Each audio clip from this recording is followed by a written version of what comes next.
Après des mois de négociations, l'Ukraine et la Russie ont signé ce vendredi avec l'ONU et la Turquie un accord sur les céréales ukrainiennes.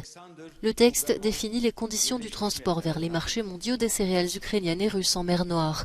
L'objectif est d'éviter une crise alimentaire mondiale alors que Kiev et Moscou pèsent à eux seuls 30% du commerce mondial du blé. Il s'agit d'un accord pour le monde entier. Il soulagera les pays en développement au bord de la faillite et les personnes les plus vulnérables au bord de la famine. Et il continuera à stabiliser les prix alimentaires mondiaux qui atteignaient déjà des niveaux records avant même la guerre. Un véritable cauchemar pour les pays en développement.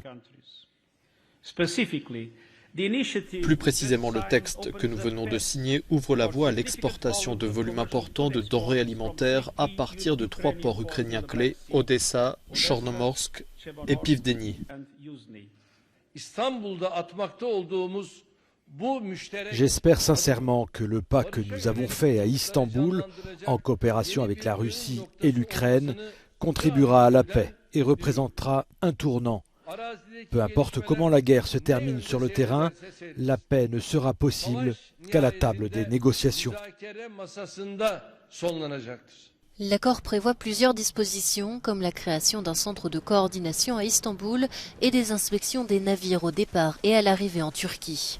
Russes et Ukrainiens s'engagent en outre à respecter un couloir de navigation sécurisé à travers la mer Noire, exempt de toute activité militaire.